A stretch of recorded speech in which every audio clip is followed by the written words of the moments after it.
will provide our intelligence and law enforcement agencies with the tools they need to track and take out the terrorists without undermining our Constitution and our freedom. That means no more illegal wiretapping of American citizens. No more national security letters to spy on citizens who are not suspected of a crime.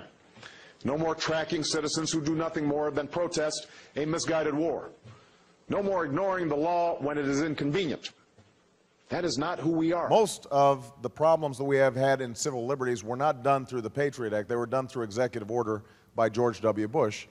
And that's why the first thing I will do when I am president is call in my Attorney General and have he or she review every executive order to determine which of those have undermined civil liberties, which are unconstitutional, and I will reverse them with a stroke of a pen. And so that is actually how, that's actually how the worst abuses have occurred. That's what happened with Guantanamo. That's what happened with the warrantless wiretaps. That's what's happened with the suspension of habeas corpus. That's what's happened in terms of the rounding up of Americans of Muslim extraction. Those weren't done through the Patriot Act. Those were all done separately. The first Patriot Act, I wasn't there, so I did not vote for that.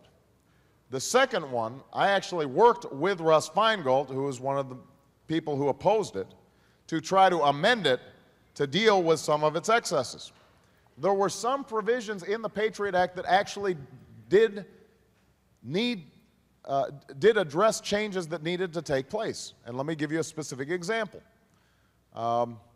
Prior to the Patriot Act, you could not wiretap a phone that wasn't land-based. Now think about it. Nobody uses a land-based phone anymore. Certainly, people who might be engaging in terrorism aren't going to be using an old dial-up phone, right? So it made sense then to change that law. And there were some other provisions that made sense. There were a number of provisions that went way overboard, including, for example, going through library records.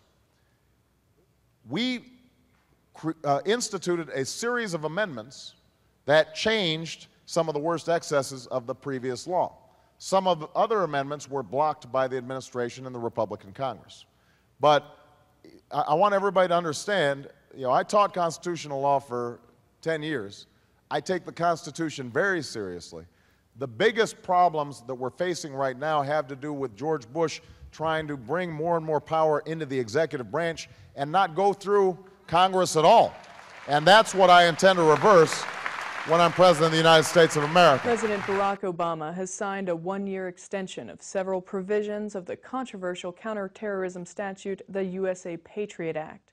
Provisions in the measure would have expired this past week without Obama's signature.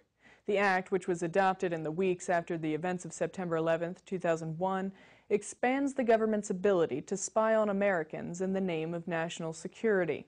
3 sections of the Patriot Act that stay in force will authorize court-approved roving wiretaps that permit surveillance on multiple phones, will allow court-approved seizure of records and property in anti-terrorism operations, and will permit surveillance against a so-called lone wolf, a non-U.S. citizen engaged in terrorism who may not be part of a recognized terrorist President's group. auto pen signature extended portions of the Patriot Act just minutes before those provisions were set to expire. This following a long day on Capitol Hill. And for that, we go to Kelly O'Donnell, NBC News Capitol Hill correspondent. Kelly, good morning. How did this all go down? Well, it certainly was a long fight, and the auto pen signing just caps off how kind of crazy it was. There'd been all that drama about flying the actual bill to Europe for the president's signature, and they found a more technologically advanced way to do it. So that was a kind of a rabbit hole we all went down. That through a secret court order, the Obama administration is collecting the phone records of millions of Verizon customers. That's been reported by the Guardian newspaper in the UK. They said the court order shows that all the information is going to the National Security Agency. CNN has reached out to multiple sources to confirm the story, including the intelligence community and the FBI. Verizon has also refused to comment on the story. I'm sure that Newt Gingrich will have a lot to say about this breaking news. The former Speaker of the House is on the grill tonight and joins me now. Mr. Speaker, welcome to you.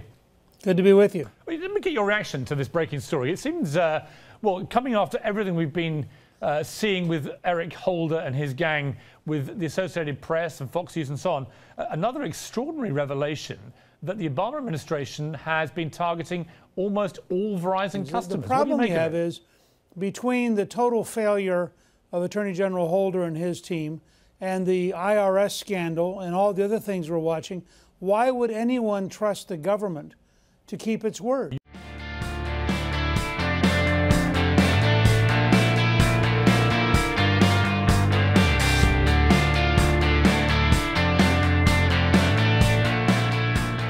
Could you assure to us that no phones inside the Capitol were monitored of members of Congress that would give a future executive branch, if they started pulling this kind of thing off, would give them unique leverage over the legislature?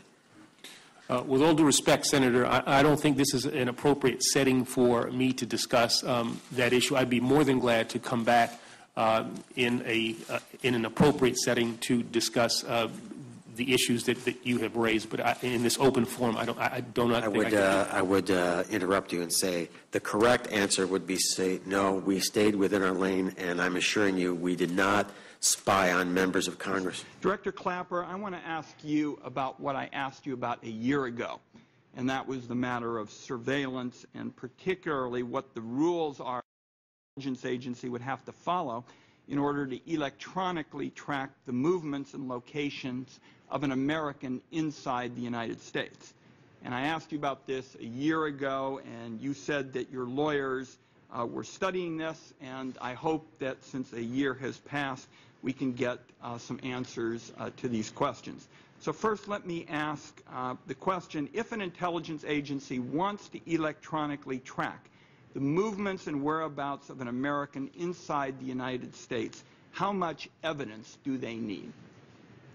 Well, first of all, let me just say, sir, that particularly in the case of NSA and CIA, there are strictures against tracking American citizens in the United States for foreign intelligence purposes, and that's what those agencies are set up to do.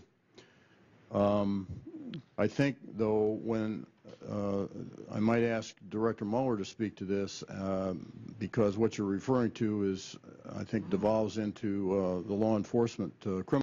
So, Bob. Well, let me, and I do want to hear from Director Mueller, but I'm trying to get some general principles out with respect to intelligence, and you've cited certainly some areas that are relevant, but what I'm really trying to do is get an unclassified answer to a question about what the law authorizes. The law is, of course, as you know, is embedded in the Foreign Intelligence Surveillance Act, which was recently, the amendment, and to which was recently extended for 5 years. And it places very strict strictures on the intelligence community's tracking of U.S. persons where there is a terrorism nexus. And that is overseen very strictly by both the FISA court as well as within the executive branch, both by my office and the Attorney General. So there are very strict rules about that, as you know, as we've discussed.